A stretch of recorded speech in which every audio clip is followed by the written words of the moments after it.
Well, I am Barbara Thomas now, but when I lived in Kenwood, my name was Brinson. And my father and mother built a house at 3236 8th Avenue North about 1927. And they had lived in an apartment prior to that time and were able to build a home.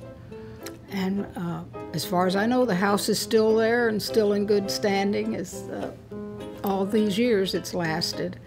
But when we moved to Kenwood, we were one of very few people out there. There were empty lots around us. There was a house on the same side of the street in the block, but that was all. And I don't have any souvenirs from that house except these two doorknobs. And the lavender one came from the screen door to the front porch, and the larger clear one was on the front door leading into the living room.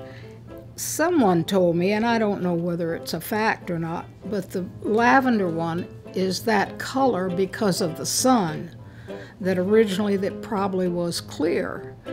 But that's all I have left of that house, and although the house itself is still there. I hope the new owners won't want these, don't you, Roy? I mean, it'd be terrible if they came and took them away. I love the screen porch because the green tile floor was always cool in the summertime, and we didn't have air conditioning.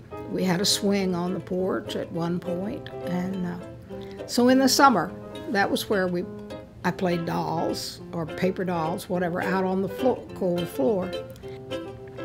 There weren't a lot of children. I had one friend who lived at the corner of 7th Avenue and 33rd.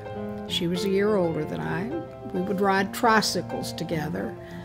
The neighbors were great, the new neighbors that came, and the area eventually filled with houses. And as my sister is 6 years younger than I am, and when she came along, more children were living in the neighborhood. We were talking recently about the different children that she had played with as she grew up.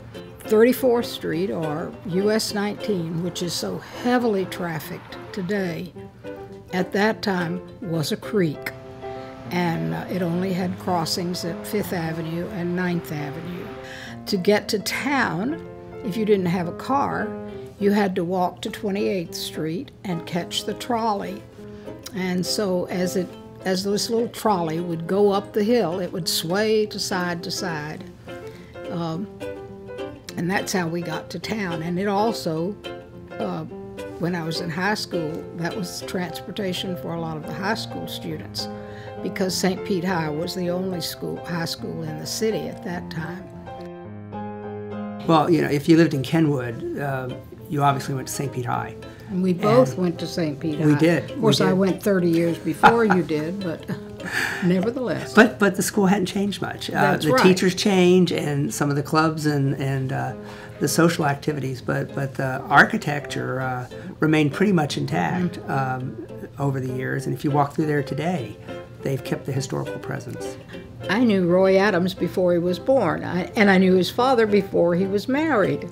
And so I knew Roy when he came into this world, and I've known him ever since. I am entrenched in the Kenwood neighborhood because my parents were married at 2834 8th Avenue North in 1955, October 10th, which was where my grandmother lived, and of course my mother obviously lived there too. So that's kind of where it all started, was at 2834 8th Avenue North. When I left the garage apartment when I was 2 and moved into 2940 7th Avenue North in 1960, I stayed there till 83. Kenwood, to me growing up, was your typical all-American neighborhood. A lot of families, nice houses, not a high-end part of town like perhaps, you know, the Brightwater, Snell Isle part of St. Petersburg, but houses just as nice, but more in kind of the mid-city, middle America was growing up there, and my family was kind of that background. So, you know, we were kind of with people in that neighborhood that had worked in similar kind of jobs. We didn't know it. We didn't know it was, of course, historic at the time. It was just the neighborhood where we grew up. Kenwood was, deemed very safe. It felt safe, and it really was safe. It was a different era that we lived in. We could all be out playing with our friends, and a lot of those friendships we've kept. A lot of those folks, they either live here still or their family still lives here. Some still have family in the same house. We were better known from our neighborhood for what was around us back then than we were saying we didn't have the historic Kenwood flags and all that. I'm proud nowadays when somebody says, "Where do you grow up?" By golly, I do say, I grew up in historic Kenwood.